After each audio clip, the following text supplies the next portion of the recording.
요셉이 형통했는데, 요셉의 형통은 그가 이 형들로부터 배반을 당했고, 그리고 강간 미수봉의 벼에 누명을 쓰고 옥에 갇혔을 그때 그 상황을 성경은 이야기하고 있습니다.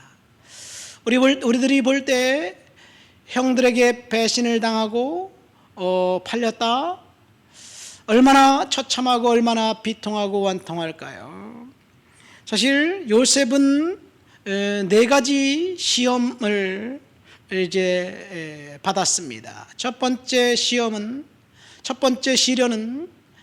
형들로부터 받은 배반, 배신입니다. 요셉이 잘못한 게 전혀 없지요. 요셉은 하나님께서 주신 꿈을 꾸고 형들한테 이야기한 것밖에 없습니다. 요셉은 자기가 엄마를 선택했나요? 야곱이 가장 사랑한 아내 라헬, 그로부터 태어난 아들이었기 때문에 아버지가 그를 편애했는지 모르겠지만, 요셉은 아버지 야곱의 그 생각에 요셉은 사랑하는 아내 맏아들 장자로 이제 축복권과 재산권을 나눠주려는 그런 계획을 아버지가 하고 있었어요. 아버지 생각을 요셉은 전혀 알지 못했고, 그리고 형들은 그것을 알았고 죽이려고 했습니다. 창세기 37장에 보면 정말 형들이 비열하게 죽이려고 의논하고 모의하고, 그리고 결국은 요셉을 물 없는 웅덩이에 쳐놓고 유다가 그 미디안 상인들에게 팔아버리지요. 두 번째 시험은 보디발의 집에서 성실성의 시험입니다. 요셉의 아내가 한글 개정 성경에 보면 나와 동침하자 이렇게 계속해서 그 유혹을 해요. 아주 직설적으로 노골적으로 그렇게 유혹을 합니다. 우리 한번 썸 타보지 않을래? 썸 타다 기분 좋으면 좀 더 진행하고, 그렇지 않으면 거기서 스톱하고, 이 정도로 유혹한 게 아니에요. 노골적으로 유혹을 했습니다. 요셉이 노골적으로 유혹을 받았을 때, 그때 요셉이 눈 한 번 질끈 감면 승승장구할 수 있었을 텐데, 그런 생각을 안 해봤을까요? 이 집안 돌아가는 형편을 보니 보디발은 밖에 나가서 저녁 늦게 들어오고 집안에 대해서는 전혀 관심이 없어요. 그리고 그 아내는 유혹합니다. 근데 사실은 그것이 당시 애굽의 문화였어요. 사실은요, 이 성적 정결을 요구하는 문화가 아니었습니다. 이 주인은 그 노예들에 대해서 재산이기 때문에 그냥 마음대로 할 수가 있었어요. 그러니까 보디발의 아내가 요셉에게 그렇게 요구하는 이유는 정당한 거예요.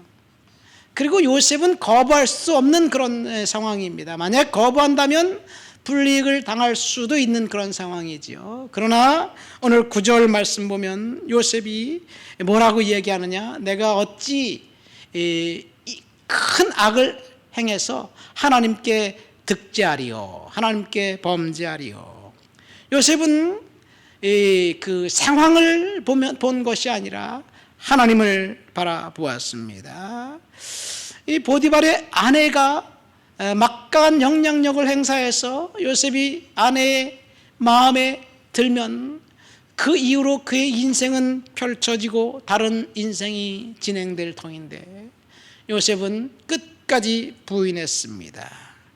세 번째 요셉의 시련은 이 감옥살이 할 때 찾아왔습니다. 그 다음 장에 보면 요셉이 감옥에서 있는데, 오늘 본문엔 요셉이 감옥에 있었더니 그 간수장들에게 은혜를 주었고, 그리고 요셉이 거기서 형통했다 하는데, 사실 요셉이 감옥에 몇 년 정도 있었느냐? 약 5년 정도 있었습니다. 한 25살 정도 됐을 때 감옥에 갇혔어요. 요셉이 17살에 팔렸으니까, 요셉의 이야기가 17살 때부터 시작되니까 17살 때 이 채색 옷 입고 있다가 형들에게 이제 그 배반당한 거예요. 그러면 그 보디발의 집에 노예가 되어서 몇 년 언제 그 즉시 팔려갔는지 모르겠지만 성경은 애굽에 오자마자 보디발의 집에 팔린 거로 이렇게 기록되어 있어요. 그럼 7년 정도 있었죠. 자, 요셉이 감옥에 있을 때 들어온 지 얼마 되지 않아서 두 사람의 꿈을 해몽해 주죠. 떡 굽는 관원과 술 맡은 관원, 술 맡은 관원은 살았고 떡 맡은 관원은 죽었고 그들의 꿈을 해석해 주었습니다. 그때 술 맡은 관원이 그 약속을 해요. 내가 나가면 당신을 기억하고 당신의 억울한 사정을 바로 왕에게 이야기해서 꼭 풀어주겠다. 그런데 하나님이 그 마음에, 술 맡은 관원의 마음에 망각을 심었어요. 까맣게 잊어버렸습니다. 결코 기억할 수가 없었습니다. 그 시간 동안 요셉은 인내의 시험을 받았습니다. 마지막은 성공의 시험입니다. 요셉이 이 총리가 되었을 때, 석방되어 애굽의 2인자 권력을 자가 되었을 때, 그때도 여전히 요셉은 하나님을 두려워하고 하나님을 경외했습니다. 사실 어렵고 힘들 때는 하나님을 찾아요. 그러나 성공적인 인생을 살아갈 때 사람들은 하나님을 찾지 않습니다. 왜냐하면 이 세상이 너무 좋기 때문에, 천국 가야 될 필요성조차도 못 느끼기 때문에 그렇습니다.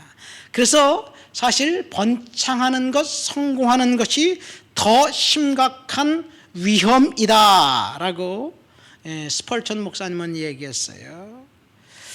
그리스도인에게 역경의 도가니가 번창의 도가니보다 훨씬 더 심각하다.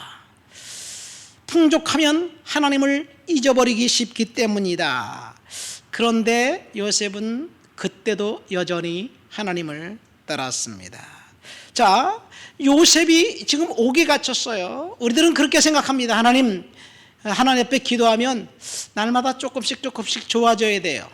사업도 조금씩 잘 돼가지고 올해는 매출이 얼마 달성했으면 내년에 조금 더 달성하고, 올해 집 한 채 팔았으면, 이번 달에 집 한 채 팔았으면 다음 달엔 집 2채 팔아야 되고, 조금씩 더 나아져야지 하나님이 나와 함께 하신다라고 생각을 합니다. 그러나 요셉은 조금씩 더 나빠졌어요.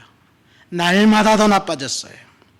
날마다 조금씩 더 나빠졌을 때 하나님은 침묵하셨어요. 응답하지 않으셨습니다. 그럼 하나님이 그와 함께 한 걸까요? 헷갈립니다. 자, 요셉의 형통은 날마다 조금씩 나빠지는 것에 있었고 하나님이 침묵하는 것에 있었습니다. 저와 여러분들의 인생도 요즘 저도 계속해서 기도하는 것은 하나님 풀어주세요.